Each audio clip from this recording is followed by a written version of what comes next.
Cosa Pública 2.0. Rubén Martín y Jesús Estrada con los asuntos sociales y políticos más importantes del día. Cosa Pública 2.0. Comenzamos.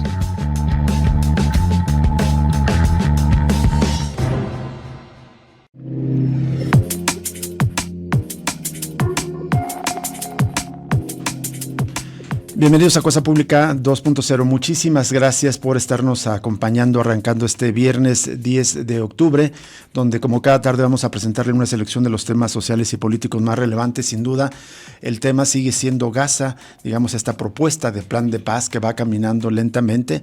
Decimos lentamente porque todavía Israel seguía bombardeando, seguía asesinando a población civil allá en Gaza, y todavía hay bastantes dudas acerca de cómo se va a aterrizar ese acuerdo y puntos claves, sobre todo, por ejemplo, si Hamás va a aceptar desarmarse, y también quién va a gobernar Gaza, porque tal como está en este momento el acuerdo de paz, pues quien presidirá el Consejo Técnico Político sería nada más y nada menos que la botarga naranja que gobierna Estados Unidos, Donald Trump, y esto pues deja muchísimas dudas. Pero en este contexto se da a conocer hoy el ganador del Premio Nobel de la Paz, y vaya que sorprendió, es Corina Machado, la líder de la oposición en Venezuela. Me parece que esto confirma los sesgos políticos que tiene muchas veces el Premio Nobel de la Paz. Muchas veces es merecido, creo que en esta ocasión no lo es, porque por todos los méritos que tenga en términos políticos para encabezar a la oposición en Venezuela, me parece que está muy lejos de ser una contribución a la paz mundial, digamos, el trabajo político que hiciera Corina Machado desde Venezuela.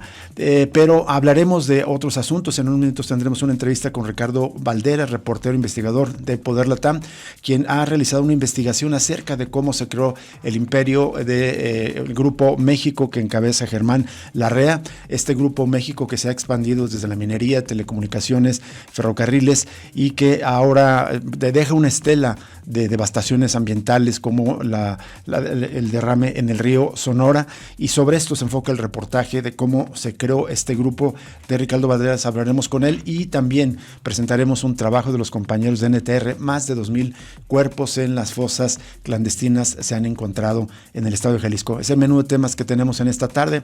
Antes de los detalles, saludo con mucho gusto a mi compañero Jesús Estrada, un lado del micrófono, a Manuel Candelas en la mesa de operaciones, y Alejandro Coronado y Stacy Torres en producción. Jesús, ¿qué tal? ¿Qué tal, Rubén Martín? Un gusto acompañarte. Gracias a todos ustedes por acompañarnos. Fíjate que lo del Premio Nobel de la Paz está muy relacionado con el tema de Israel y también con Estados Unidos. Por una parte, Donald Trump soñaba con que le entregaran, o hoy lo anunciaran como ganador del Premio Nobel de la Paz. Se queda en manos de María Corina Machado, quien es una aliada de Donald Trump. De hecho, apoya la política intervencionista de Donald Trump y los ataques contra, hasta ahora, las embarcaciones que no se sabe si eran de pescadores o de supuestos narcotraficantes. No solo eso, María Corina Machado también es aliada de Benjamín Netanyahu. De hecho, su partido político en Venezuela este año firmó una alianza con el partido Likud dirigido por Benjamín Netanyahu. Es decir, el premio se queda en casa de la extrema derecha. Bueno, y antes de presentar los detalles, un enorme abrazo y felicitaciones a nuestros colegas Gaby Bautista y también Juan Almeida, porque se hicieron acreedores al tercer lugar de este bienal de trabajos radiofónicos con la producción de Frankenstein. Les mandamos un enorme abrazo a Gaby y también a Juan Almeida por este merecido premio, el tercer lugar de este, concurso internacional de trabajos radiofónicos. Vamos a los detalles, y es el seguimiento justamente a lo que ocurre en Gaza. Israel anunció el cese de su ofensiva en Gaza luego de asegurar que completó la primera fase de su retirada del enclave, mientras que miles de desplazados palestinos iniciaron el retorno a sus hogares en medio de un paisaje de destrucción. El acuerdo con el movimiento islamita palestino Hamás debe también permitir la liberación de los rehenes israelíes cautivos en Gaza en un plazo de 72 horas, es decir, este fin de semana ocurrirá este canje. Con la entrada en vigor del cese del fuego, el anunciado por el ejército israelí, miles de palestinos desplazados empezaron una penosa marcha desde el sur de la Franja de Gaza hasta el norte para volver a sus hogares. Mientras que otros regresaron a sus casas, pero en Yan Yanis, que está al sur de Gaza, y encontraron sus viviendas completamente destruidas, según imágenes difundidas por la agencia AFP. El ejército israelí anunció que sus tropas, eso lo anunció el día de hoy, empezaron ya a posicionarse a lo largo de las líneas de repliegue, dice, en preparación del acuerdo de alto al fuego y de regreso de los rehenes, pero advirtió que algunas zonas siguen siendo extremadamente peligrosas. El Pentágono confirmó que el ejército de Israel completó la primera fase de su retirada hacia la línea amarilla a las 12 horas locales. Esto dijo el enviado especial de Donald Trump, Steve Witkoff, en su cuenta en Twitter, y ahí agregó: el periodo de 72 horas para la liberación de los rehenes comenzó. El primer ministro israelí Benjamin Netanyahu declaró este día que de los 48 rehenes que siguen retenidos en la Franja de Gaza, 20 están vivos y 28 fallecieron. Israel debe liberar a 250 detenidos por razones de seguridad y 1.700 palestinos de Gaza detenidos por las fuerzas israelíes desde octubre de 2023. En la lista que Israel publicó este día, de los 250 presos que podrían ser canjeados, no figura ninguna de las figuras emblemáticas de la lucha armada palestina. A pesar de las celebraciones en Israel y Gaza, quedan muchos asuntos por resolver, entre ellos el desarme de Hamás y la propuesta de una autoridad de transición para Gaza que lidera supuestamente Trump, que forma parte del plan propuesto por el presidente de Estados Unidos. Y por cierto, está previsto un viaje de Donald Trump este domingo allá a Israel, y él mismo anunció que esperaría que los rehenes israelíes vuelvan a casa el lunes o martes. En tanto, el gobierno de Israel aprobó ayer en una sesión extraordinaria el acuerdo con el movimiento palestino Hamás para la liberación de todos los rehenes retenidos en la Franja de Gaza, con lo cual entrará en vigor el alto al fuego, según se establece en el plan del presidente Trump. El gobierno autorizó el acuerdo para la liberación de todos los rehenes, tanto vivos como fallecidos, precisó el comunicado oficial de la oficina del primer ministro, el criminal Benjamin Netanyahu. En esta nota de la jornada cuenta que ahora el ejército israelí se retirará a una zona más pequeña de Gaza y comenzará el plazo de 72 horas para la liberación de los rehenes israelíes y los prisioneros palestinos. Según medios israelíes, Itamar Ben-Gvir, que es el ministro de Seguridad Nacional, súper de extrema derecha, de línea dura, que se opone a la liberación de presos políticos, y Basel Smotrich, el ministro de Finanzas de extrema derecha, votaron en contra del acuerdo. Bueno, en tanto, en otra nota, Hamás y Israel ya firmaron los primeros términos de la pacificación. El presidente de Estados Unidos, Donald Trump, estimó ayer que los rehenes israelíes que permanecen en Gaza serían liberados el lunes o martes, y afirmó que viajará al Cairo a poner también su firma en el pacto rubricado ayer entre Israel y Hamás, el cual pone en marcha la primera fase de su plan de paz en la Franja de Gaza. Es una nota de agencias que reproduce la jornada.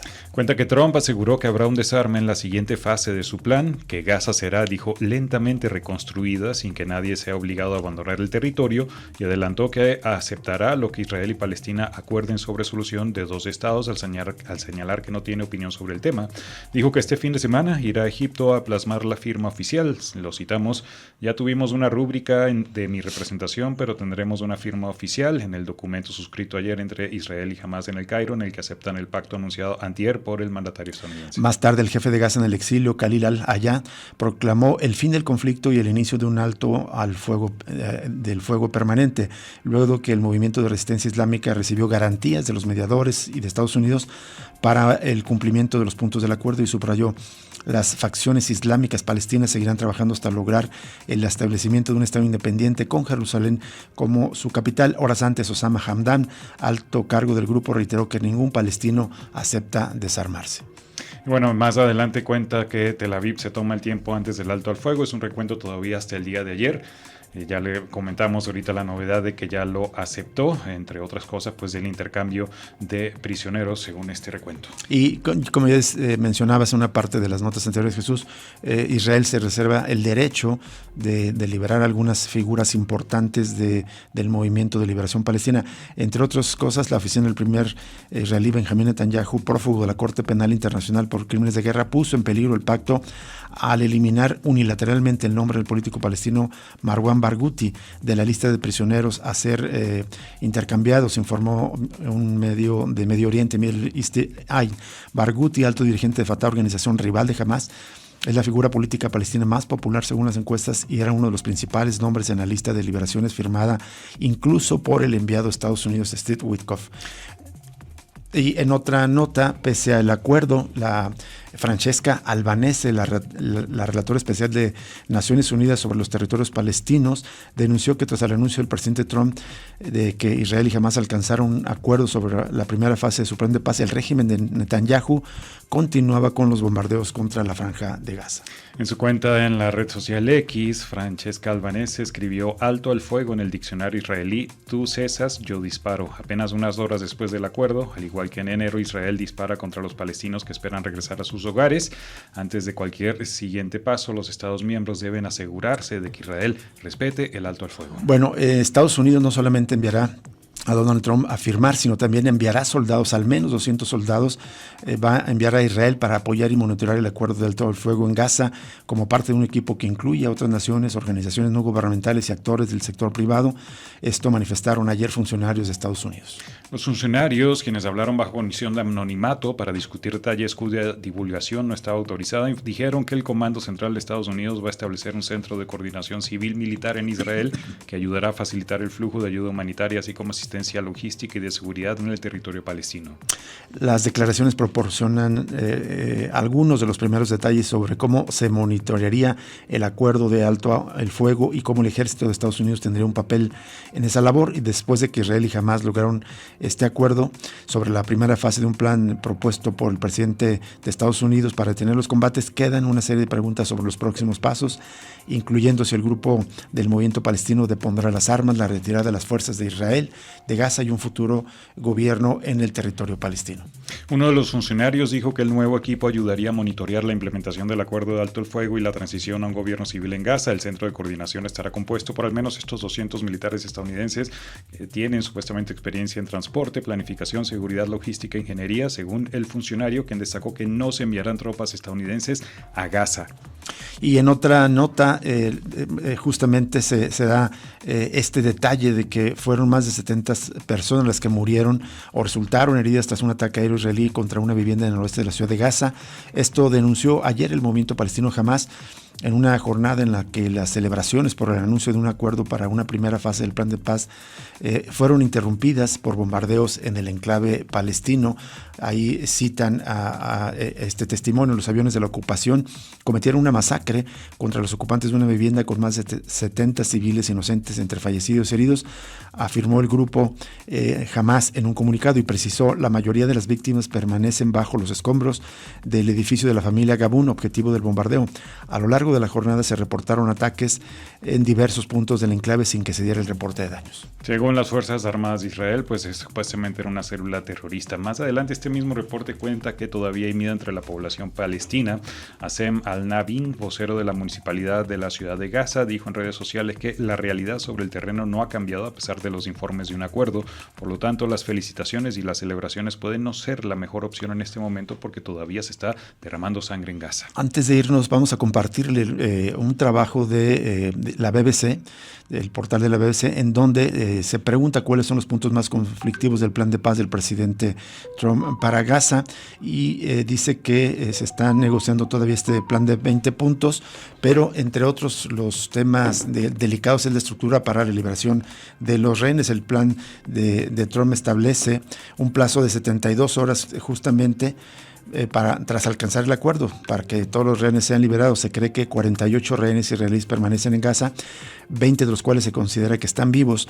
Trump afirmó durante el fin de semana que los rehenes podrían ser liberados muy pronto, mientras que Netanyahu dijo que podrían ser liberados antes del final de la festividad judía de Sukkot, el 13 de octubre. Hamás aceptó la fórmula de intercambio, como lo llaman, de rehenes detallada en el plan de Trump, siempre y cuando se cumplan ciertas condiciones sobre el terreno. Pero los rehenes son la única moneda de cambio del grupo y no está claro si estaría dispuesto a liberarlos antes de que se concreten otros aspectos del acuerdo. Otros puntos ya se ha mencionado: el desarme de Hamás, si se va a completar, la futura gobernanza de Gaza y también la retirada de Israel, y uno muy importante, el futuro de Benjamin Netanyahu, que como muchos en el mundo deseamos que su futuro esté en la cárcel, pagando sus crímenes, sus delitos, pagando el grave delito de genocidio del que es responsable. Nos vamos a la primera pausa y regresamos para la entrevista esta tarde con Ricardo Valderas.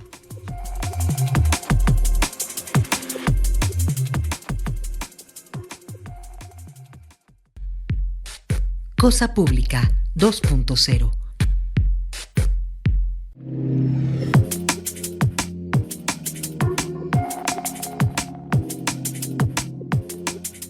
Bien, continuamos en Cosa Pública 2.0, ya casi vamos a ir a la entrevista de esta tarde, solo para cerrar, digamos, el bloque anterior sobre el genocidio en Gaza y la, digamos, participación de Trump en todo esto y sus frustradas aspiraciones a llevarse el Premio Nobel de la Paz. Les comentamos la versión oficial, pues, que circuló desde hoy, que la opositora venezolana María Corina Machado ganó este Premio Nobel de la Paz. Ella fue elegida supuestamente por ser una figura clave y unificadora en una posición política que antes estaba profundamente dividida, una posición que encontró un terreno común en la demanda de elecciones libres y un gobierno representativo, es lo que dijo el presidente del comité noruego del Nobel. Antes del anuncio se había especulado de forma insistente en la posibilidad de que el premio fuera entregado a Donald Trump. Completaremos la información más adelante. Por lo pronto vamos a esta entrevista con nuestro amigo y compañero periodista, colega periodista Ricardo Valderas, que ahora está haciendo también, además de reporteo e investigación en Poder Latam, esta organización no gubernamental que se dedica a hacer una labor de transparencia y monitoreo tanto corporativo y derechos humanos. Y Ricardo Valderas acaba de publicar este reportaje, investigación del cobre al veneno, el crimen ambiental que comenzó con 5 millones de pesos y es el origen del poderoso Grupo México de Germán Larrea, el cuarto hombre más rico en México, de acuerdo al listado de la revista Forbes. Ricardo, ¿cómo estás? Muy buenas tardes. Querido Rubén, muy contento de compartir como siempre espacios contigo y muy agradecido también por esta oportunidad que me das de mostrar el trabajo que hacemos en Poder Latam. Un abrazo. Y gracias, al contrario, te agradecemos que aceptes compartir este reportaje, los principales hallazgos. La entrada es bastante interesante, dice, todo comenzó con 5 millones de pesos y es justamente el origen, digamos, en mayo de 1961, de uno de los primeros negocios de la familia Larrea. ¿Cómo comenzó? Y también otra cosa muy importante, además de datos vía transparencia y otras fuentes de documentación, una parte importante de la información proviene de las fichas de la Dirección Federal de Seguridad, y eso te quería preguntar, ¿cómo es que esta policía política se interesaba en lo que hacían unos empresarios que aparentemente no eran tan trascendentes en aquel momento? Es muy importante esta entrevista que me haces particularmente por ese detalle, querido Rubén. Hasta hace muy poco conocíamos de la Dirección Federal de Seguridad, este aparato espía que desarrolla el Partido Revolucionario Institucional, que teníamos la idea que tenía únicamente fines, de contrastar oposición política, movimientos insurgentes, es decir, toda aquella agrupación de ciudadanía civil principalmente que tratara pues de implementar medidas de precaución ante este estado represor y evidentemente que estuvieran en discusión perpetua o casi perpetua con el status quo de ese entonces. Recordemos que el PRI de aquellos momentos, de los años 50, 40, cuando la Dirección Federal de Seguridad, de la mano de Haro, es fundada, se contemplaba principalmente a aquellos grupos como la Liga Comunista 23 de Septiembre, el Movimiento Zapatista, y eran agrupaciones principalmente civiles. Desde hace algunos años para acá, el Poder, como bien haces mención, como hacemos trabajo específicamente de cómo las empresas en algunos momentos se ven involucradas en violaciones a los derechos humanos, empezamos una búsqueda y prácticamente todo lo que ahora conocemos como Consejo Mexicano de Negocios, que es importante mencionar para la audiencia, se configura sólidamente a partir de la llegada de Carlos Salinas de Gortari.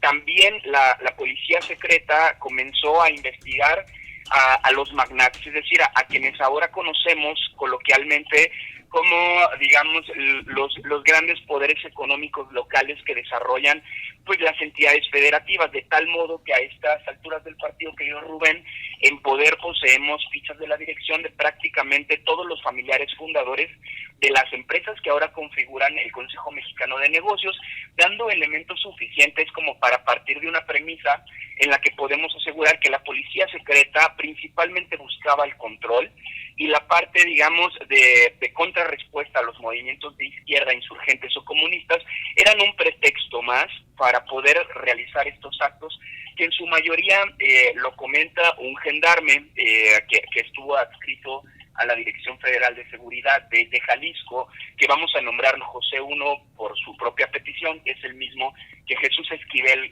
entrevista para su primer libro, pues nos narra algunas participaciones que ellos tenían como grupos armados clandestinos en este tipo de operaciones. El documento en cuestión al que hacemos mención en este trabajo es particularmente el registro de esta policía espía a la constitución de lo que, bueno, ahora conocemos pues el inicio de Grupo México, es decir, este conglomerado gigante de la industria minera, y lo que hacían los policías principalmente con esta información, según las declaraciones de José 1, era orillar a estos millonarios a, digamos, a través del uso de la información clasificada o la información que recababan, en algunos momentos como extorsión, en algunos momentos se los entregaban para poder apoyarlos de alguna manera para conseguir también prebendas de estos millonarios, querido Rubén. Eso es. ¿Cuál fue el desarrollo después de este origen? ¿Qué empresa se constituyó en ese momento y cómo llega a ser, digamos, este gigante de la minería, por ejemplo, de los ferrocarriles, entre otros grandes negocios? Bueno, principalmente en 1990 el consorcio aquí adquiere formalmente las minas de Cananea y Nacozari. Recordemos que aquí se encuentra, digamos, la reserva más grande de cobre del país, por lo que todas las construcciones alrededor de extracción minera quedaron de la mano de estos grandes corporativos, y es así como logran de hacerse de este gran emporio del que ahora tenemos ya pues más de 15 años exigiendo justicia por el derrame del lixiviado de cobre en el río Sonora, que dicho sea de paso, querido Rubén, es importante decirle a la audiencia, este es el desastre ecológico más grande de la historia de México. Así es. Entonces, fue con esas concesiones, de hecho eran minas estatales que pertenecían al Estado mexicano y que fueron privatizadas y adquiridas. Y luego también una parte de los ferrocarriles nacionales pasaron a poder de Grupo México. ¿Puede afirmarse, te parece, Ricardo, que como otras grandes fortunas del país, como la de Ricardo Salinas Pliego, la de Carlos Slim, una buena parte del origen de sus fortunas es la privatización de activos públicos? Pero por supuesto, querido Rubén, de hecho, por eso comentaba en el caso de cómo se hace público el Consejo Mexicano de Negocios. Recordemos que a partir de la llegada de Carlos Salinas y el impulso tan fuerte o reciente de la privatización del Estado, en este caso particular el 87.5% de las acciones de las minas de Cananea, enriquecieron a quienes ahora conocemos como los grandes magnates del país. El fenómeno se repite con el caso de Salinas Pliego, con el caso de Carlos Slim, es decir, no hay un millonario en México que no haya partido de la privatización de lo que conocíamos previamente como las empresas del Estado o empresas paraestatales. Muy bien. Te paso mi compañero Jesús Estrada, Ricardo, para otras preguntas. ¿Qué tal, Ricardo? Un gusto saludarte. El gusto es mío, Jesús, a tus órdenes.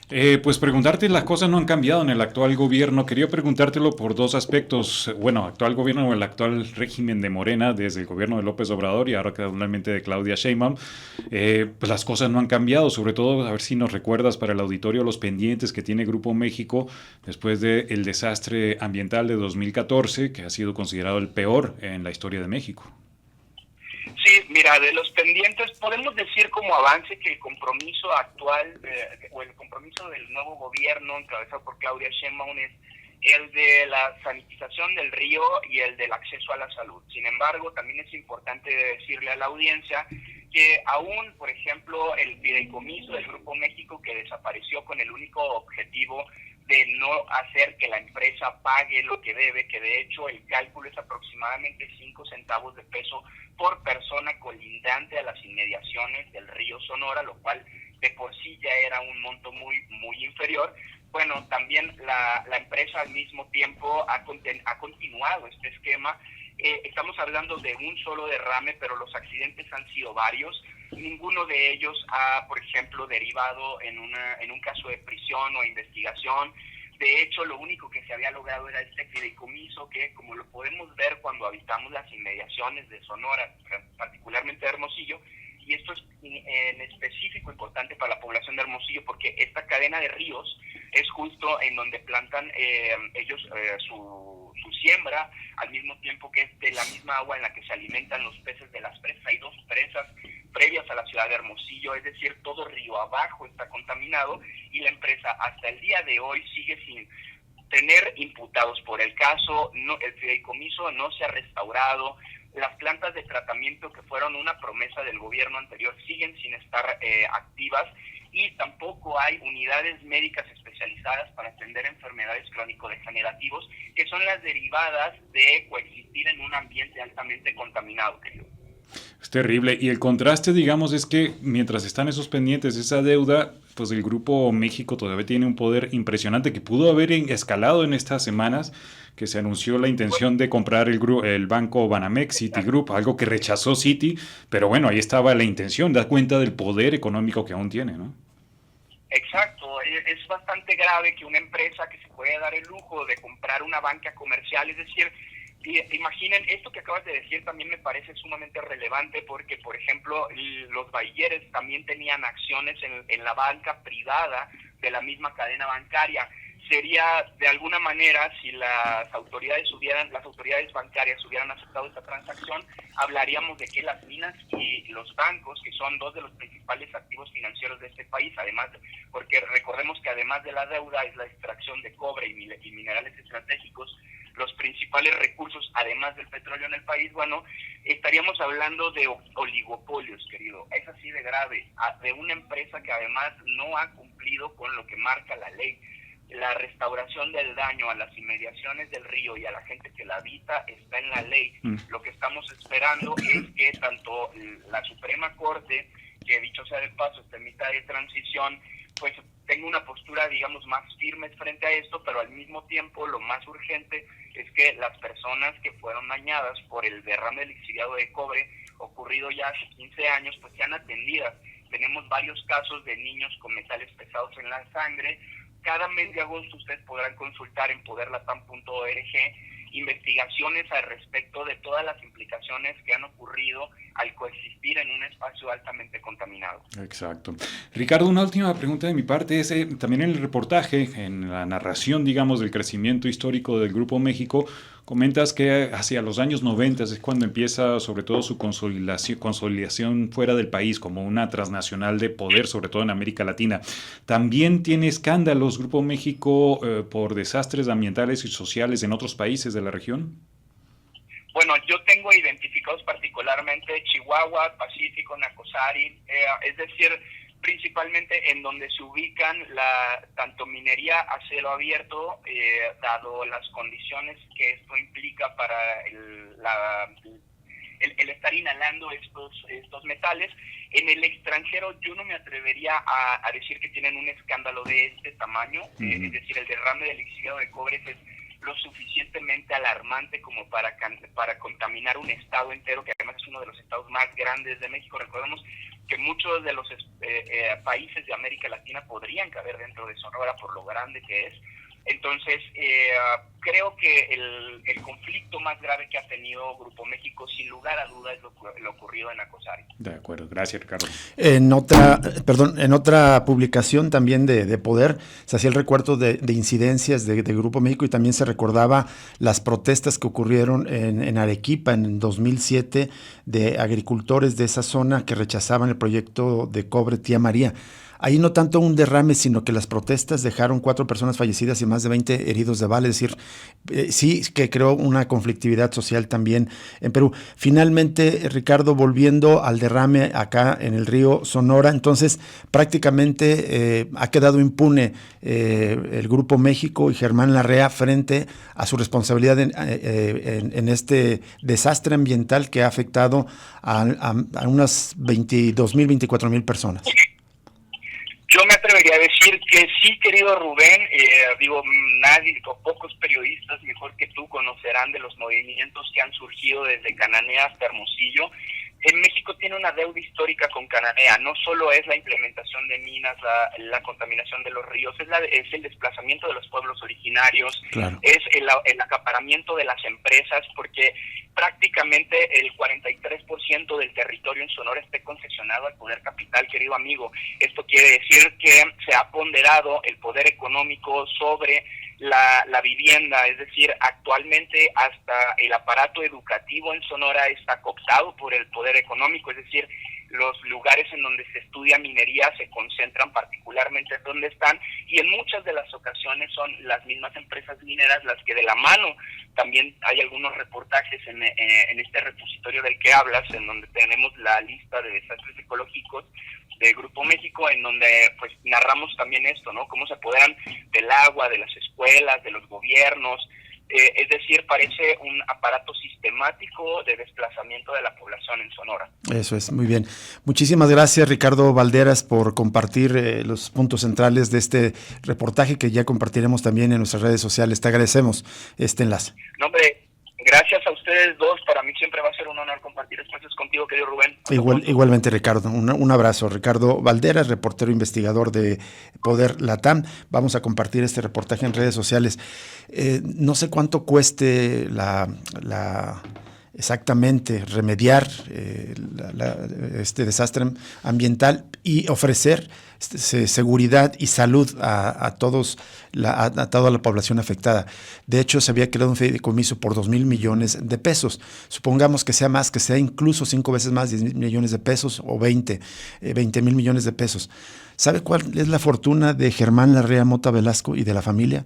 42,6 millones de dólares. Estamos hablando de 224,000 millones de pesos. Es decir, sería una bicoca que este tipo destinara 20,000 millones de pesos, que se hiciera responsable para enfrentar su desastre ambiental que él dejó su minería. Él se está enriqueciendo a costa del despojo, y como ya lo dijo Ricardo, y de la salud de los habitantes. Pero la otra cosa que me llama la atención es el crecimiento de la fortuna de Germán Larrea, y esto es de acuerdo al propio registro de la revista Forbes, que hace, según sus fuentes, el registro pues de los multimillonarios del mundo, es que él, pues no ha leído nada mal en los gobiernos de la Cuarta Transformación. A la salida del gobierno de Enrique Peña Nieto, al final del gobierno de Enrique Peña Nieto en 2018, él tiene una fortuna de 17,300 millones de dólares. Bajó un poco en 2020 a 11,000 millones de dólares, pero en este momento tiene ya esos 42,000 millones de dólares de fortuna, solamente en el sexenio de López Obrador y en este primer año de gobierno de Claudia Sheinbaum. Así que no sé si se acabó el neoliberalismo, se puede afirmar, como dicen los gobiernos de la Cuarta Transformación. Vamos a una pausa más y regresamos para más información aquí en Cosa Pública 2.0.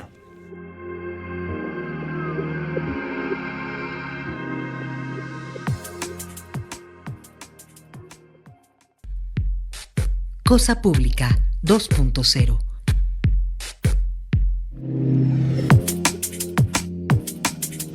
Seguimos en Cosa Pública 2.0 y bueno, vamos a regresar a la información que estaba compartiendo Jesús acerca de la edición del Premio Nobel.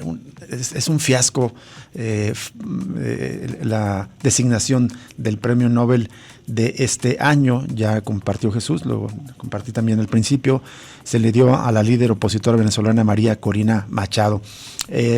Y los argumentos del presidente del Comité Noruego: es una figura clave y unificadora en una oposición política que antes estaba profundamente dividida, una oposición que encontró un terreno común en la demanda de elecciones libres y un gobierno representativo.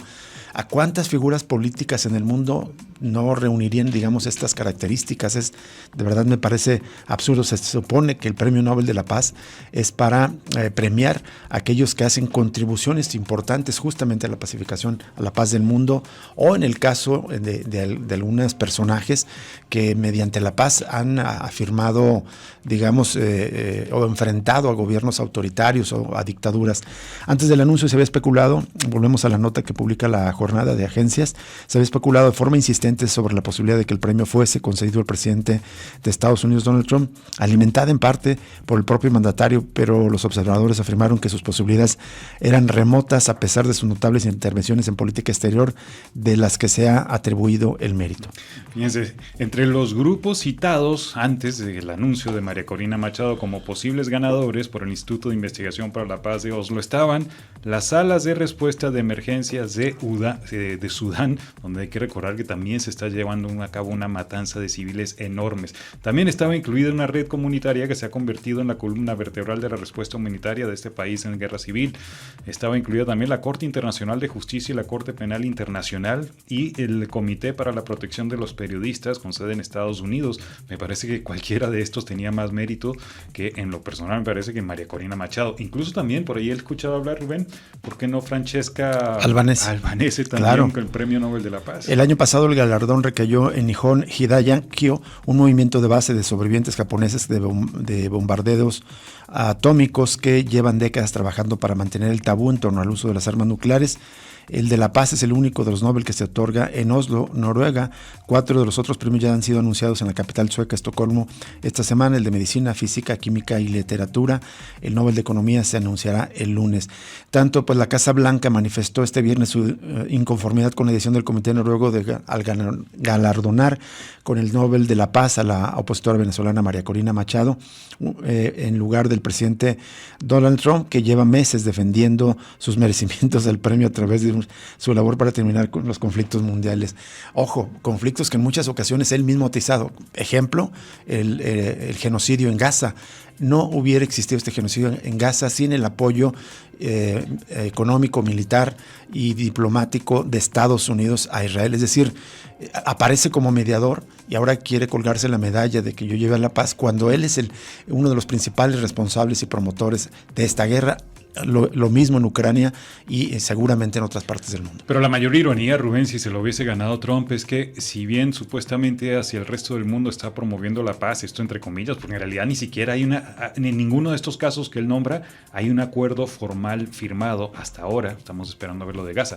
Pero la ironía sería que en su propio país, de donde está llevando él a cabo la propia guerra, como lo dijo ante los generales, que el enemigo interno en Estados Unidos son los propios ciudadanos estadounidenses o los migrantes sin papeles. Ha sido indigno. Solo para cerrar el tema de María Corina, Rubén, aunque hay indignación en la Casa Blanca, pues yo creo que sí hay cierta felicidad, sobre todo en el grupo cercano a Marco Rubio, que es el canciller estadounidense y muy cercano a María Corina Machado. De hecho, la propia María Corina Machado emitió un comunicado el día de hoy, después de que fue seleccionada como ganadora de este premio.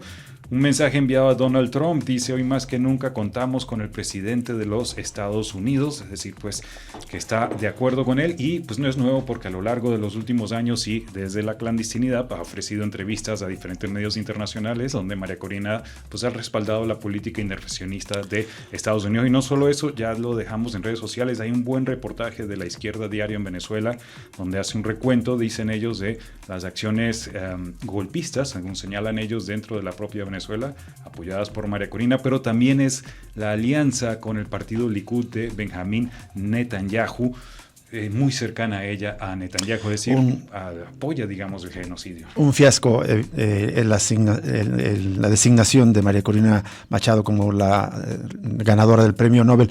Pero volviendo a las quejas de la Casa Blanca, quiero detenerme en la lectura de este párrafo para ver cómo le besan el trasero los funcionarios de la Casa Blanca a Donald Trump. En una primera reacción, el director de comunicaciones de la Casa Blanca, Stephen Cheung, lamentó que el comité ha demostrado que ha situado la política antes que la paz al ignorar la labor de Trump, un presidente, y ve usted las estúpidas declaraciones, las declaraciones tan serviles que hacen.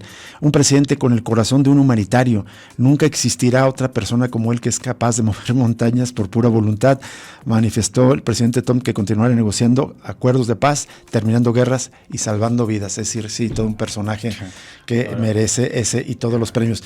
Pero también, pues, no solo le besan el trasero en la Casa Blanca, también en Venezuela, María Corina Machado está dedicando su premio Nobel a Donald Trump.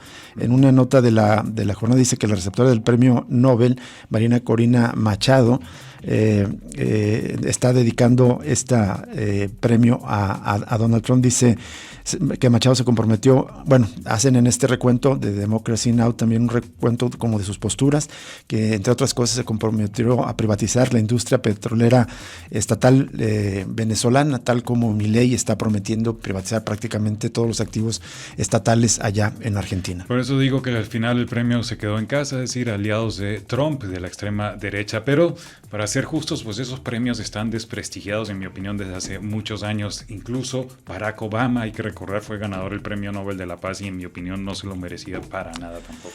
Nos vamos a otra pausa y regresamos con más información para cerrar el programa de este viernes 10 de octubre y información relevante sobre el tema de la crisis por desaparición de personas.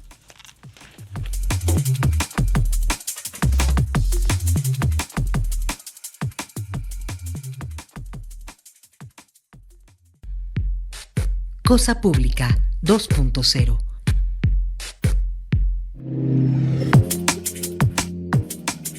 Seguimos en Cosa Pública 2.0. Bueno, vamos a presentarle lo más relevante de este reportaje que publica Lauro Rodríguez, colega periodista del diario NTR. Se trata sobre el seguimiento de cuántos cuerpos se han extraído en las fosas clandestinas. En septiembre de este año alcanzó la cifra de 2,000 personas fallecidas exhumadas de fosas clandestinas desde diciembre de 2018, fecha en la que la Vicefiscalía de Personas Desaparecidas, ante Fiscalía Especializada, creó el registro de sitios de inhumación clandestina.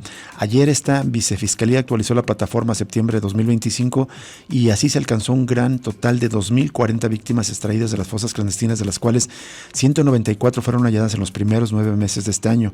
Antes se extrajeron 10 en diciembre de 2018, 121 en el año 2024, 280 en 2021, 291 en 2019, 299 en 2023, 301 en 2022 y 544, la cifra más alta para un año, en 2020. De ese total, apenas 1,090, es decir, el 53% fueron identificados o preidentificados de acuerdo con los datos de la misma plataforma, es decir, de datos oficiales. Terrible todavía todo lo que falta por identificación, pero la cifra de cadáveres extraídos de fosas este año podría ser mayor porque hay 3 fosas clandestinas de las que se sacaron diversos segmentos humanos u osamentas y hasta el 30 de septiembre las autoridades aún no habían podido determinar a cuántas personas correspondían. Esas fosas son las del Rancho Izaguirre en Teuchitlán, también la de la presa Santa Elena en Ameca y la de Arroyo Hondo en Zapopan, esta última encontrada el mes pasado por el colectivo Guerreros Buscadores de Jalisco.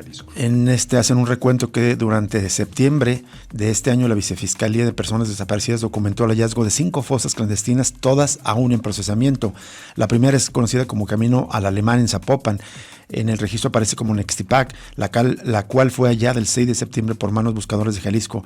El colectivo confirmó antier que del sitio ya se han extraído 89 bolsas, de las cuales 63 fueron halladas en septiembre, mismas que, de acuerdo con la Vicefiscalía, correspondían a al menos 10 víctimas, una de ellas ya identificada.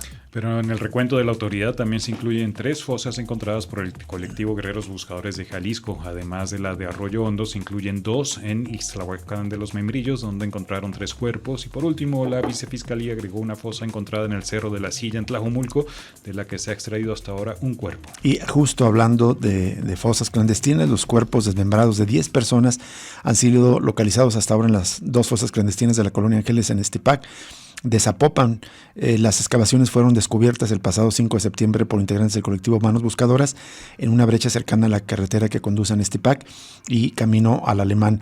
En los primeros días localizaron 16 bolsas de plástico con segmentos humanos, así como varias prendas, de acuerdo a una nota del corresponsal de la jornada, quien hace un recuento y dice que a la fecha suman 89 bolsas y solo 2 cuerpos han sido preidentificados por familiares. El sitio siguió acordonado mientras autoridades y agrupaciones de rastreadores están en la búsqueda de más indicios humanos con apoyo de maquinaria pesada. En junio se realizó el hallazgo de una serie de fosas clandestinas. Esto fue en el fraccionamiento Las Agujas, también en Zapopan, donde se extrajeron casi 300 bolsas con los cuerpos segmentados de por lo menos 56 personas. Bueno, hay otra nota de seguimiento a esta información que también publicaron los colegas de NTR y se trata de los los cuerpos que fueron donados en años anteriores, cuerpos humanos sin identificación albergados en los servicios médicos forenses y que fueron donados a universidades.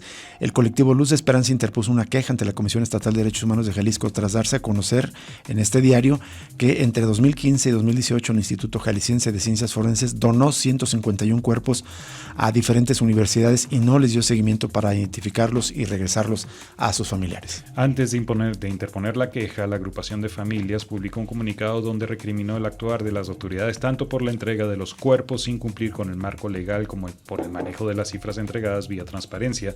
La situación, dice el colectivo, es alarmante y revictimizante. Y añaden, es indignante que mientras las víctimas directas e indirectas de la desaparición forzada entregan muestras genéticas, participen en diligencias, revisan bases de datos y tocan puertas, se encuentran este tipo de respuestas que no solo vulneran sus derechos, sino que perpetúan la impunidad y el dolor. El colectivo Luz de Esperanza añadió en este comunicado: nos preguntamos con razón, ¿cómo podemos confiar en la información que las autoridades nos entregan? ¿Quién puede garantizarnos que entre los 151 cuerpos no se encuentra algún ser querido que seguimos buscando sin descanso? Ante este panorama, el colectivo lanzó 5 demandas. La primera pide una investigación exhaustiva e independiente para esclarecer los hechos que permitieron la donación de cuerpos sin identificación previa. Las otras exigencias consisten en la suspensión inmediata del personal involucrado hasta que se determinen responsabilidades administrativas y o penales. Y también piden que la Comisión Estatal de Derechos Humanos investigue y emita recomendaciones para atender los hechos, que emita medidas cautelares para evitar la repetición de los hechos y que el llamado sea atendido con prontitud, transparencia y enfoque de justicia para que se sancione a quien resulte responsable. Bueno, y en otra nota, en el Congreso del Estado se podría aprobar en su próxima sesión la iniciativa que reconoce a las familias de personas desaparecidas como un grupo prioritario y vulnerable. La propuesta busca garantizar el acceso a programas públicos en áreas como educación, alimentación y bienestar social, además de establecer una política estatal permanente de apoyo. Esto publican los colegas de NTR con declaraciones del diputado del Partido del Trabajo, Leonardo Almaguer. Ahí él explicó que el dictamen está listo para votarse en el Pleno después de varios meses de trabajo. Dijo que la medida busca garantizar derechos y atención a las familias de personas desaparecidas más allá de cualquier interés partidista, y agregó que la aprobación del dictamen permitirá visibilizar la problemática de la desaparición en el Estado y avanzar en otras acciones legislativas para su atención. Y también añadió que reconocer que son familias prioritarias es aceptar que si hay un problema de desaparición y que deben escucharse las peticiones que tenemos desde la Comisión Especial en materia de personas desaparecidas. Por su parte, Héctor Flores, del colectivo Luz de Esperanza, celebró este posible acuerdo y destacó que la iniciativa fue dialogada también con el gobierno del Estado. Y en otro tema, el gobierno federal refuerza combate a extorsión y desapariciones. Hubo una visita de trabajo del secretario federal de Seguridad, Omar García Harfuch. No solo eso, sino que incluso tuvo la cortesía, el detalle de ofrecer, o las relaciones públicas de ofrecer declaraciones a los medios de información de aquí del Estado de Jalisco. De hecho, nuestro compañero Víctor Chávez Ogazón presentó la nota en señal informativa hace un par de horas, poco más de un par de horas, donde ofrece los detalles de las declaraciones. Pero vamos a la nota que presenta el informador. El gobierno federal remarca que la baja de 32% en los homicidios en todo el país entre septiembre de 2024 y este año se debe a la coordinación con los gobiernos de los estados, la consolidación de la Guardia Nacional y el fortalecimiento de las capacidades de inteligencia e investigación contra el crimen organizado. Sin embargo, se están reforzando las acciones para reducir extorsiones y las desapariciones, acentuó Omar García Harfuch, secretario de Seguridad, durante un encuentro con medios de comunicación del estado de aquí de Jalisco. Estamos trabajando en el tema de los desaparecidos y la extorsión, dijo. En concreto, dijo que se avaló ya una reforma para unificar y mejorar el Registro Nacional de Personas Desaparecidas. Lo citamos, dijo, el tema es fundamental para el gobierno federal. También apuntó que se requiere de un mejor registro de los casos, las altas y las localizaciones. En muchos casos no hay actualización de los estados en el Registro Nacional, dijo.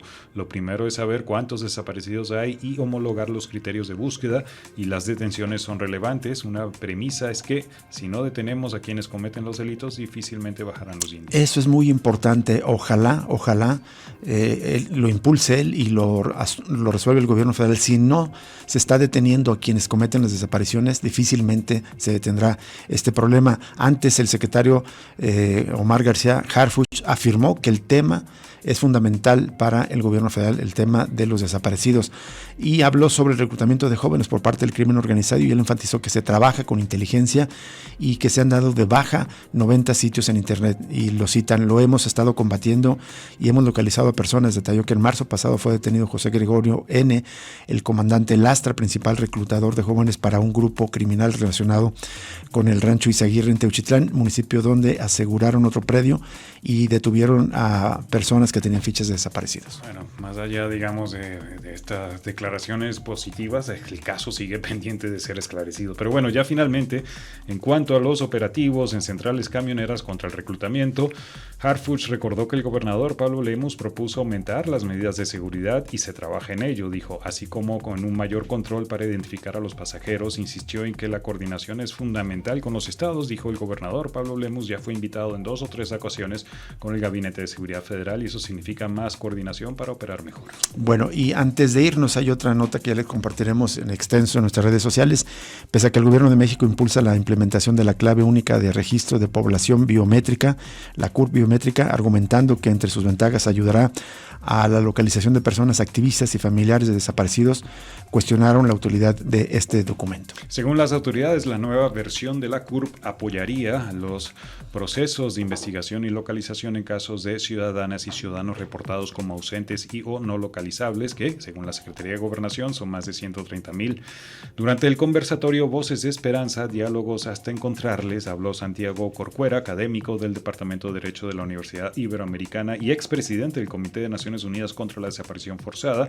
Él denunció un presunto intento oficial de subestimar la crisis en torno a las más de 130,000 personas desaparecidas. Ya nos vamos, pero antes queremos reiterar nuestras felicitaciones a Gaby Bautista y Juan Almeida, productores de esta enorme producción radiofónica que fue Frankenstein, que se produjo en torno al 50 aniversario de Radio Universidad de Guadalajara y que se hizo merecedor del tercer lugar en la Bienal Internacional de Radio. Hubo casi 500 trabajos de todo el mundo participando, compitiendo, y esta producción de aquí, de esta radio pública que es Radio Universidad de Guadalajara, quedó en tercer lugar. Enhorabuena a Gaby Bautista y a Juan Almeida. Ya los abrazaremos cuando regresen a casa, porque fueron a la Ciudad de México, justamente a recibir este reconocimiento. Nos vamos hasta el lunes. Muchas gracias. Hasta luego.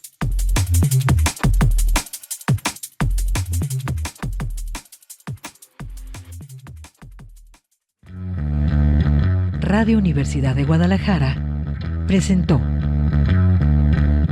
Cosa Pública 2.0. Rubén Martín y Jesús Estrada con el análisis crítico de la actualidad. Cosa Pública 2.0. Gracias por escucharnos.